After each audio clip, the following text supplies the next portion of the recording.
মজলিস তথা জান্নাতের বাগানে আসার এবং বসার তৌফিক দান করেছেন। এই জন্য সকলেই আমরা অন্তরের অন্তঃস্থল থেকে আল্লাহ তাআলার দরবারে শুকরিয়া আদায় করি, বলি আলহামদুলিল্লাহ, আলহামদুলিল্লাহ, সুম্মা আলহামদুলিল্লাহ। সুম্মা আলহামদুলিল্লাহ। আল্লাহ তাআলা কুরআনুল কারীমের মধ্যে বলেন, কুল ইন কুনতুম তুহিব্বুনাল্লাহা ফাত্তাবিউনি ইউহিব্বুকুমুল্লাহু ওয়া ইয়াগফির লাকুম যুনুবাকুম আল্লাহু গফুরুর রহিম। আল্লাহ বলেন, তোমরা যদি আমাকে ভালোবাসতে চাও তাহলে তোমরা আগে আমার নবীকে ভালোবাসো। আমার নবীকে যদি তোমরা ভালোবাসো তাহলে আমি আল্লাহ তোমাদেরকে ভালোবাসবো। বলেন সুবহানাল্লাহ। সুবহানাল্লাহ।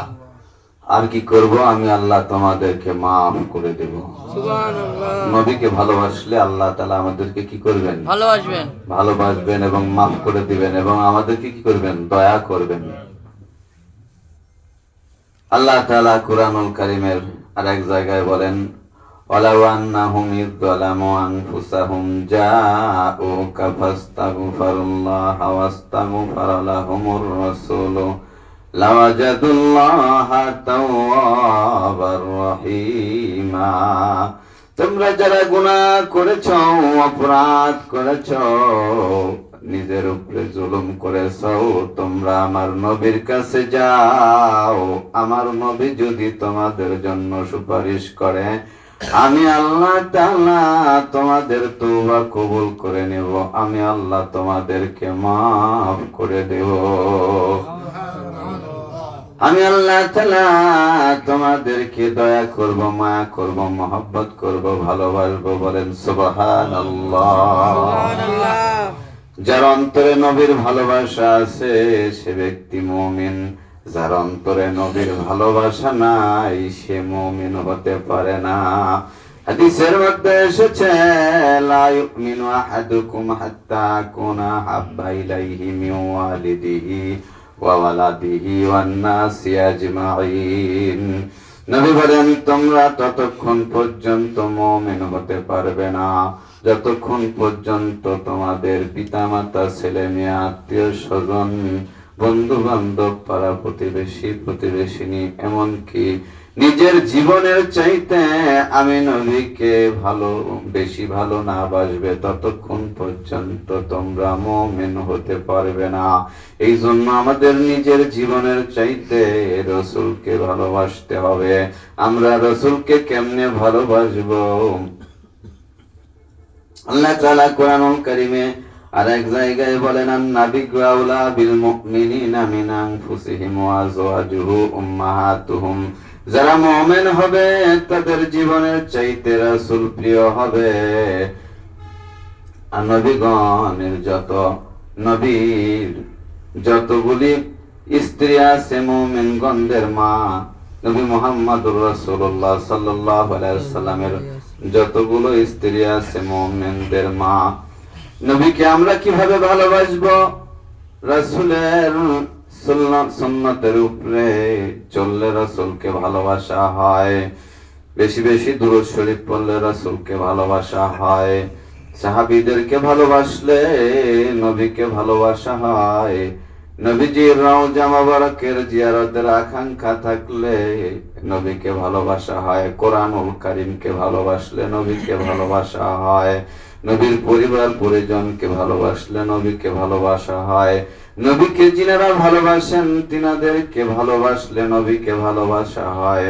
सबसे आउला ओ आला हमारा नबी, सबसे आला ओ भाला हमारा नबी, अपने मौला का प्यारा हमारा नबी, दोनों आलम की दुल्हा हमारा नबी, खल्क से औलिया, औलिया से रसूल, सब रसूलों से आला हमारा नबी, नबी अपने अमर जीवनेर जीवन।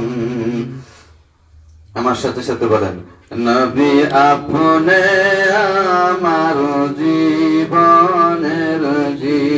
জান নবী আপনে আমার জীবন সাথী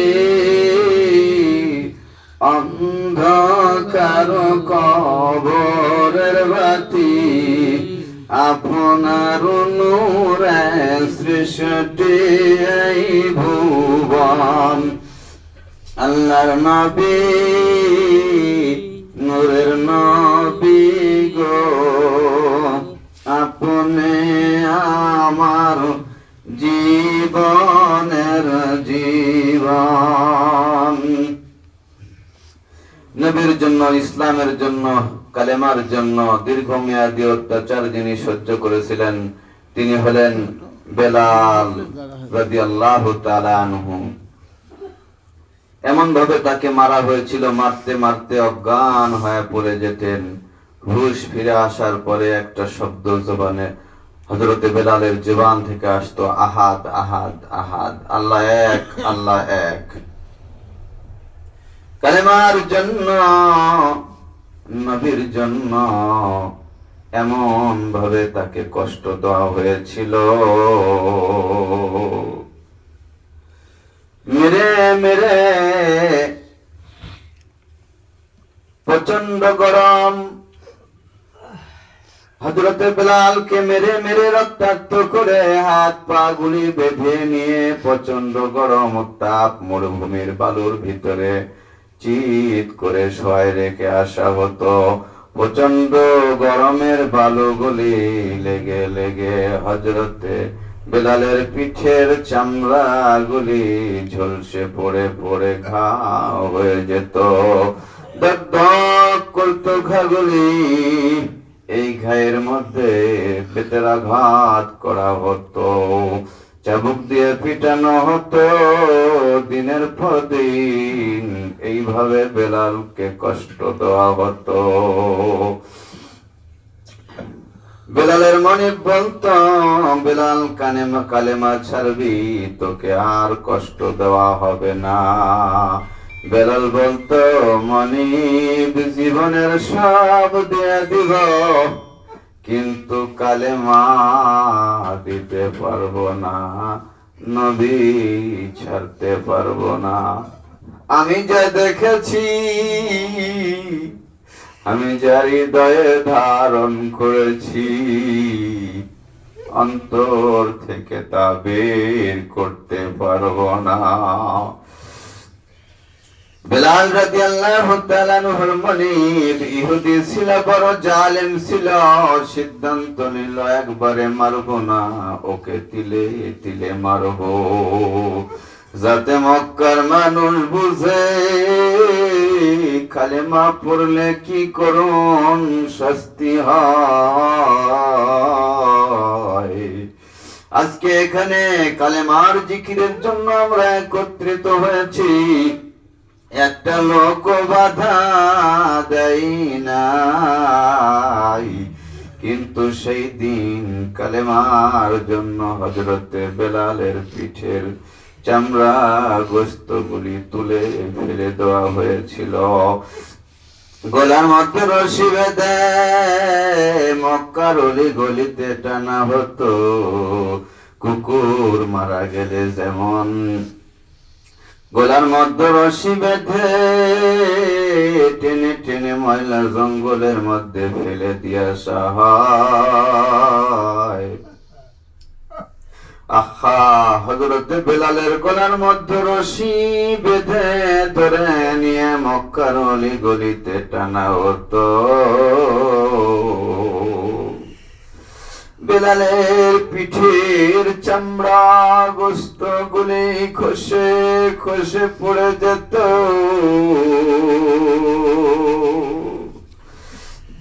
এত কষ্টের পরেও বেলাল কালেমা ছাড়েন নাই। হযরতে আবু বকর সিদ্দিক রাদিয়াল্লাহু তাআলা আনহুর মায়া লেগে গেছে।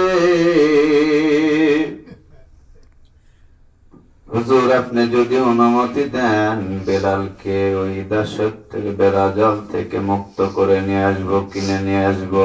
হযরতে বেলালকে কিনে নিয়ে আসা হলো।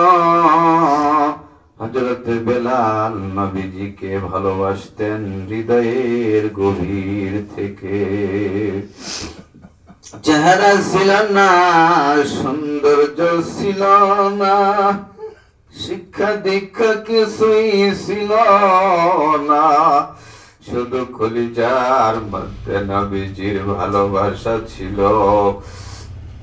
এই জন্য নবীজি বেলালকে ভালোবাসতেন, আল্লাহ বেলালকে ভালোবাসতেন, সাহাবাগণ বেলালকে ভালোবাসতেন। আমরাও বেলাল রাদিয়াল্লাহু তাআলা আনহুকে ভালোবাসি। ঠিক কিনা বলেন? ঠিক। বেলাল রাদিয়াল্লাহু তাআলা আনহুর ওসিলায় আল্লাহ তাআলা যেন আমাদেরকে মাফ করে দেন, বলেন আমিন। হযরত নবী করিম সাল্লাল্লাহু আলাইহি ওয়াসাল্লামের যখন ইন্তেকাল হয়ে গেল, সারা মদিনায় কান্নার রোল পড়ে গেল। সাহাবা একরামগণ পাগল পারা হয়ে গেলেন। নবী নাই, নবী নাই, নবী নাই। 3 দিন পর্যন্ত শোক চলতেছিল। ঘর ঘর থেকে কান্নার আওয়াজ আসতেছিল, নবী নাই, নবী নাই।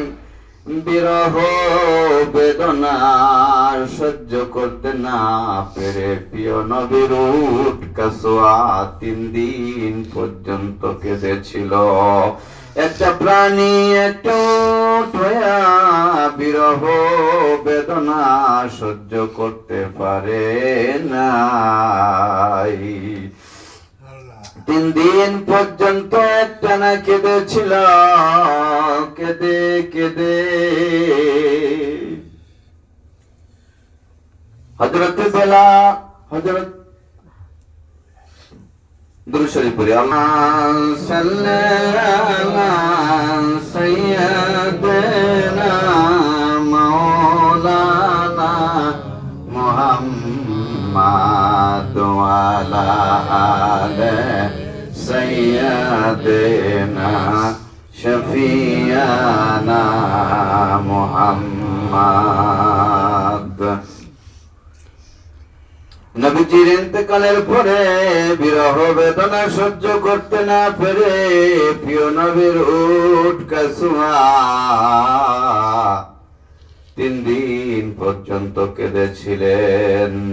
একটু সময়ের জন্য তার চোখ কান্না বন্ধ হয় নাই, চোখ বেবে গাল বেবে পানি পড়তো কাসওয়া। 3 দিন পর্যন্ত খানা খাই নাই, কেউ পানীয় পান করাইতে পারে নাই। এই উট কাসওয়া 3 দিন পর্যন্ত কেঁদেছিল। বিরহ বেদনা এত কঠিন, নবী বিরহ বেদনা এত কঠিন, একটা উট সহ্য করতে না পেরে কেঁদে কেঁদে কেঁদে কেঁদে 3 দিন পরে কুয়ার মধ্যে ঝাঁপ দিয়ে পড়ে আত্মহত্যা দিয়েছিল। একটা উট হইয়া নবী চিনল, আমরা মানুষ হইয়া নবী চিনলাম না। কাদো বাবা কাদো রে, নবী হারা উম্মতের মতো কাদো বাবা কাদো রে।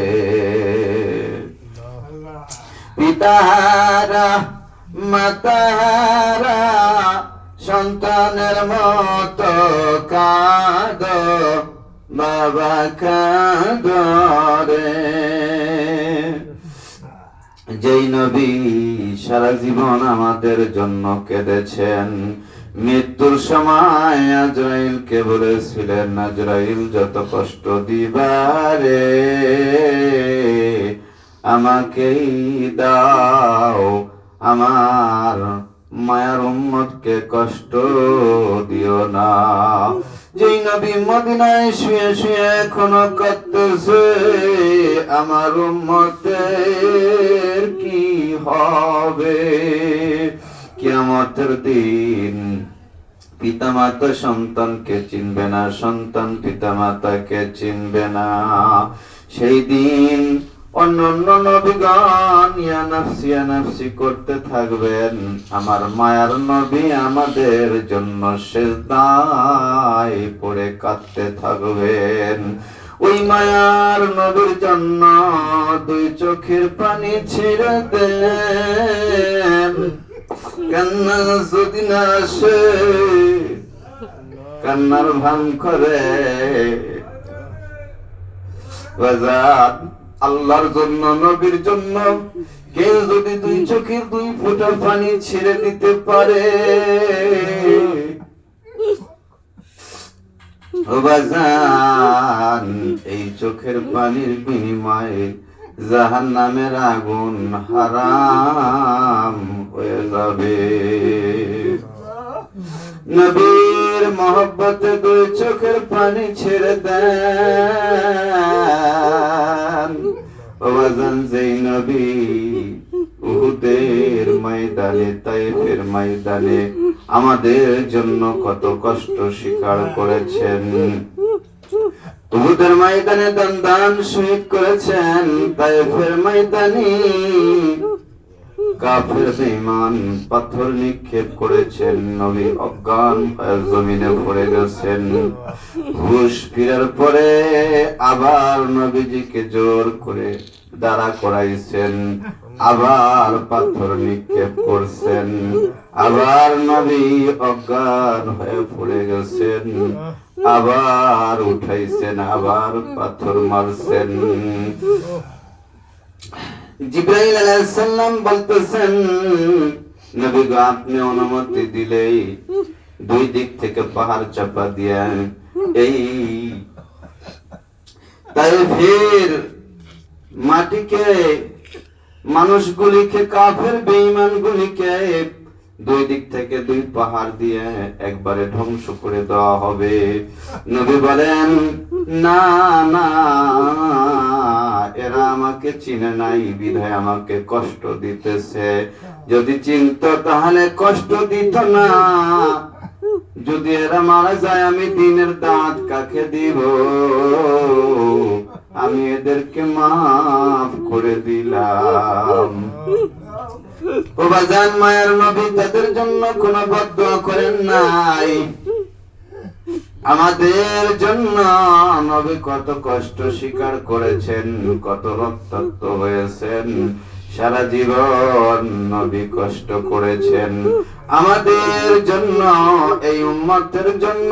আবু জেহেলের কাছে গেছেন, গভীর রজনীতে দাওয়াত দিতে গেছেন। চাচা আবু জেহেল বলে, কে এত রাতে ডাকে? বলে, আমি মুহাম্মদ। বলেন সাল্লাল্লাহু আলাইহি ওয়াসাল্লাম।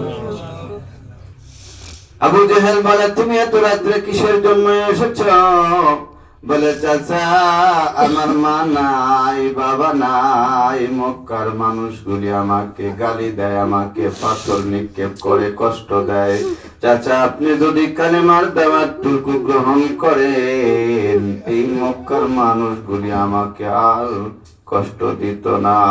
আপনি যদি কালেমা গ্রহণ করতেন, কালেমাটুকু যদি পড়ে নিতেন, তাহলে মক্কার মানুষগুলি আমাকে আর কষ্ট দিতে পারত না।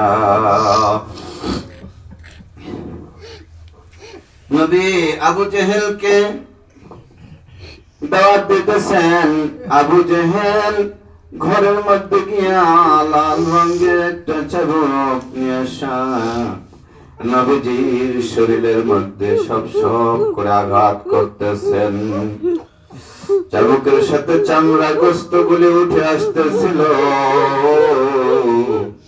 নবীজি দুই চোখের পানি ছেড়ে দিয়ে কান্দে আর বলে, চাচা আমার মা নাই, বাবা নাই, আমি এতিম অসহায় চাচা, তোমার চাবুকের আঘাত তরে সইতে পারি না, তুমি আমার আর মাইরো না। নিষ্ঠুর আবু জাহিল শুনে নাই, ইচ্ছা মতো চাবুক দিয়ে পিটাইছে। নবীজি দাঁড়াইতে পারে না, বসতে পারে না, হামাগুড়ি দিয়ে বাড়ির দিকে রওনা করছে। দূর থেকে মা খাদিজাতুল কুবরা রাদিয়াল্লাহু তাআলা আনহা তাকায়া দেখে পূর্ণিমার চাঁদ যেন বালুর মধ্যে গড়াগড়ি খায়। ডাক দিয়ে বলতেছে, কে গো বালুর মধ্যে গড়াগড়ি খাও? মায়ার নবী ডাক দিয়ে বলে, খাদিজা রে, আমি চাবুকের আঘাত সইতে পারি না, আবু জেহেল এমন ভাবে মারছে রে, আমি হাঁটতে পারি না, চলতে পারি না। খাদিজা ডাক দিয়া বলে, আল্লাহ তুমি আর কত মায়ার নবীরে কষ্ট খাওয়ার, আর কত কাফের বেঈমানের হাতে মারি খাওয়াইবা? ওই মায়ার নবীর জন্য দুই চোখের পানি ছেড়ে দেন, আর আমার সাথে সাথে কান্না জড়িত কণ্ঠে বলেন, আল্লাহ আমি আর নাফরমানি করব না, আমায় ক্ষমা করেন, আমি কবরপুরের যাত্রী, জাহান্নামের আসামি। আসামি কিনা মনের কাছে জিজ্ঞাসা করেন। আল্লাহ বলছেন নামাজ পড়তে আমি পড়ি নাই, আল্লাহ বলছেন রোজা করতে আমি রোজা রাখি নাই, আল্লাহ বলছেন আমার হুকুম মানো আমি মানি নাই, আল্লাহ বলছেন পর্দা করো আমি করি নাই, তাহলে আমি আসামি, বক্তাও আসামি, শ্রোতাও আসামি, আমরা সবাই জাহান্নামের আসামি, আমরা সবাই কবরপুরের যাত্রী। দাদা জান ছিলেন কবর দেশের যাত্রী, তিনি যাত্রা করে চলে গেছেন। দাদি জান ছিলেন কবরপুরের যাত্রী, তিনিও যাত্রা করে চলে গেছেন। নানা জান ছিলেন কবরপুরের যাত্রী, তিনিও যাত্রা করে চলে গেছেন। নানি জান ছিলেন কবরপুরের যাত্রী, তিনিও যাত্রা করে চলে গেছেন। আব্বা জান ছিলেন কবরপুরের যাত্রী, তিনিও যাত্রা করে চলে গেছেন। আম্মা জান ছিলেন কবরপুরের যাত্রী, তিনিও যাত্রা করে চলে গেছেন। ভাইজান ছিলেন কবরপুরের যাত্রী, তিনিও যাত্রা করে চলে গেছেন। এইবার আমার কবরে যাওয়ার পালা, কি নিয়ে যাব আল্লাহ, অন্ধকার ওই কবরে এমন কোন পুঁজি আমাদের নাই। বাজান কোনো না কোনো একদিন মরতে হবে, কল্পনায় কল্পনায় মৌতের বিছানায় শুয়ে যান, কল্পনায় কল্পনায় ওই অন্ধকার কবরে একটু শুয়ে যান। একদিন না একদিন কবরের ভিতরে শুতে হবে, একদিন না একদিন মরতে হবে। মনে করেন এই মুহূর্তে আমার জানটা কবজ হয়ে গেছে, ওই যে আমাকে অন্ধকার কবরে রেখে চলে আসতেছে। ডানে মাটি বামে মাটি উপরে মাটির চাপা, ভাইগে যাওয়ার কোন সুযোগ নাই। 99টি সাপ কিলবিল কিলবিল করে কবরের দিকে আগায় আসতেছে। কবরের ভিতরে সাপে খাটবে, গুরুজ মারবে, হায় রে হায়, কলিজা জ্বলিয়া যাবে বিষের জ্বালায়। ডানে মাটি বামে মাটি দিছে রে, বুকের ওপর মাটির চাপা, কেমনে আমি ওরে ওরে আমার মাসুক মাওলা রে। তুমি ছাড়া একা একা কেমনে থাকবো কবরে। আল্লাহুম্মা আমিন। ربنا ظلمنا أنفسنا وإن لم تغفر لنا وترحمنا لنكونن من الخاسرين. ربنا آتنا في الدنيا حسنة وفي الآخرة حسنة وقنا عذاب النار.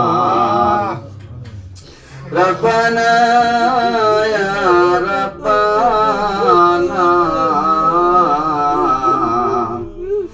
মাফ করে দাও মদের জীবনের ওই সব গুনাহ, গুনার বোঝা মাথায় লইয়া কান্দেছি। মাফ করে দাও মাবুদ আল্লাহ ইলাহি, যত গুনাহ করছি মাবুদ জীবনে, মাফ করে দাও মায়ার নবীর খাতিরে। তুমি যদি মাফ না করো বান্দারে, বলো তোমার বান্দা যাবে কার কাছে। তুমি তো জানি আল্লাহ, আমরা হইলাম ফানা, তোকে কিনা সুখে রাখছো আল্লাহ, তুমি যাই না কি জানো না, তুমি দেখা কি দেখো না।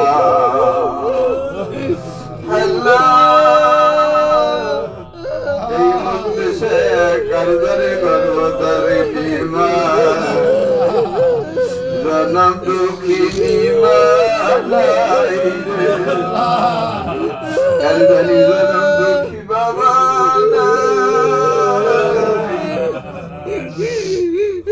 মাঝে ছোট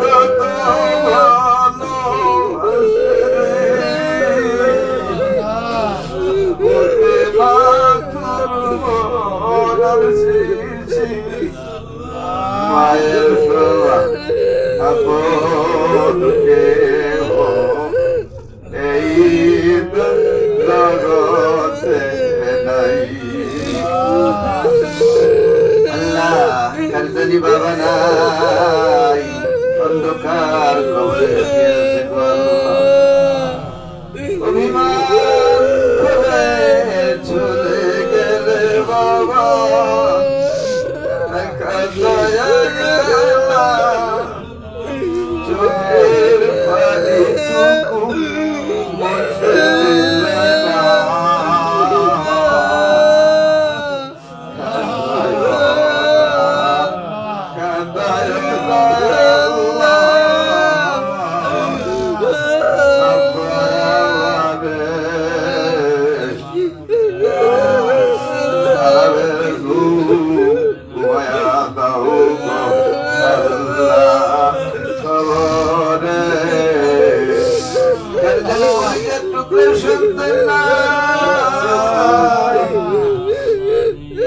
সন্তান সারা আমি ঘুমাইতে যাইতাম না সারা রাত্র সন্তানকে আমি মুখের উপরে শোয়া রাখতাম কলিজার টুকরা সন্তান আপু বলে ডাক যখন ডাক দিত কলিজা ভরে যেত আল্লাহ ওই কলিজার টুকরা সন্তান অন্ধকার কবরে শুয়ে আছে আল্লাহ কার জানি ভাই নাই কার জানি বোন নাই কার জানি স্ত্রী নাই আল্লাহ কার জানি কোন মহব্বতের মানুষ অন্ধকার কবরে শুয়ে আছে কবরের আযাব মাফ করে দাও আমারে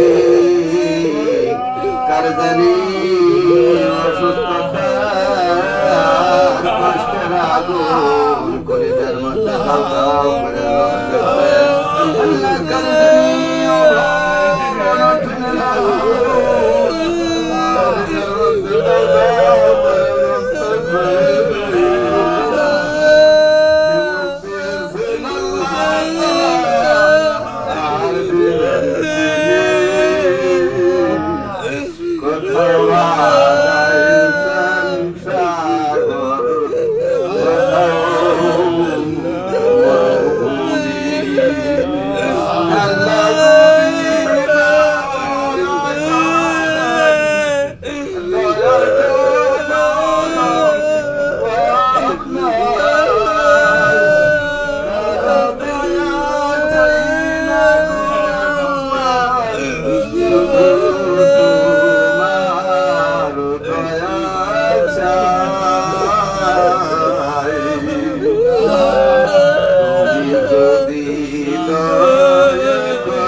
বেশি বেশি বেশি দাওয়া করে তৌফিক দান করো আল্লাহ তুমি আমাদের কালিয়া দেবে দিও না আল্লাহ এটা দিয়ে দাও।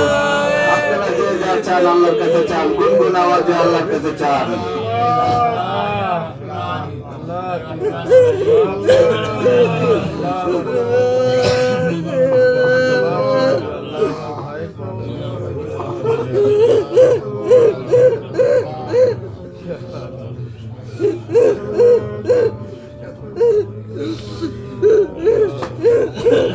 আল্লাহ মফিজের ছেলে আলম মারা গেছে, আল্লাহ তিনার সওয়াল জবাব সহজ করে দেন, আল্লাহ তিনার কবরের আযাব মাফ করে দেন। আল্লাহ সমস্ত পৃথিবীর কবরের আযাব মাফ করে দেন। আল্লাহ যা চাইলাম তা কবুল করে নেন। যা কিছু চাওয়ার প্রয়োজন ছিল অথচ চাইতে পারি নাই, আল্লাহ আপনি নিজের থেকে দান করে দেন। মালিক, তুমি না কত ভালোবেসে আমাদেরকে বানাইছো, ও আল্লাহ কত আদর করে বানাইছো, আমাদেরকে কত আদর করে তোমার সুন্দর সুন্দর নিয়ামত খাওয়াইতেছো, কত সুন্দর আমাদের বিছানায় ঘুম পাড়াইতেছো, কত সুন্দর সুন্দর তোমার এই দুনিয়ার নিয়ামত ভোগ করাইতেছো। এই দুনিয়াতে কত সুন্দর করে ঘুরাইয়া ফিরাইয়া আল্লাহ তুমি আমাদের কেমনে আবার জাহান্নামের আগুনে ফেলাইয়া দিবা গো আল্লাহ।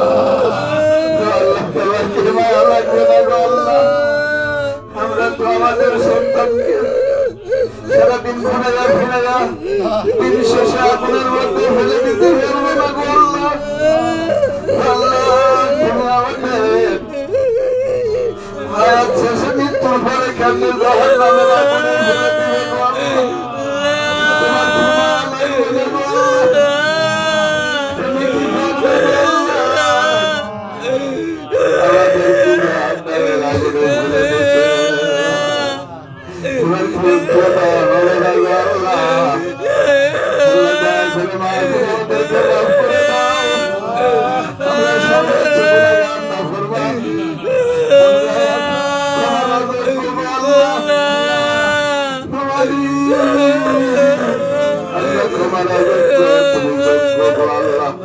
তুমি আমাদেরকে মাফ করে দাও আল্লাহ, মাফ করে দাও আল্লাহ, আমাদেরকে মাফ করে দাও।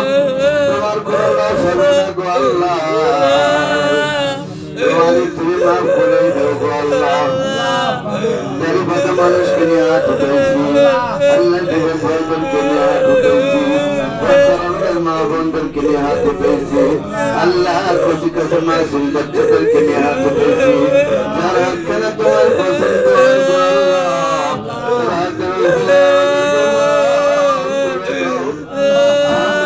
থেকে বেঁচে থাকার তৌফিক দান করো। ও মালিক, এই পৃথিবীতে তুমি শান্তি নাযিল করে দাও, জালেমদেরকে হেদায়েত দাও, হেদায়েত না থাকলে আল্লাহ তুমি ধ্বংস করে দাও। মাসুমদেরকে তোমার রহমতের কোলে উঠায় আল্লাহ। ছোট ছোট বাচ্চা, মাসুম বাচ্চা, 1 বছরের বাচ্চাকে মা বাবা যেমন কোলে নিয়ে আদর করে, মাসুমদের তোমার রহমতের কোলে উঠে আল্লাহ তুমি সান্ত্বনা দাও। আল্লাহ তুমি আমাদের সকলকে মাফ করে হেদায়েতের নিয়ামত দান করো। জীবনে যারা এখানকার একবার এসেছে সকলকে মাফ করে হেদায়েতের নিয়ামত দান করো। আল্লাহ যারা আসতে চেয়েছিল বিভিন্ন কারণে আসতে পারে না, আল্লাহ তুমি তাদেরকে মাফ করে কবুল করে নাও। ইলাহা ইল্লাল্লাহু মুহাম্মাদুর রাসূলুল্লাহ সাল্লাল্লাহু আলাইহি ওয়াসাল্লাম।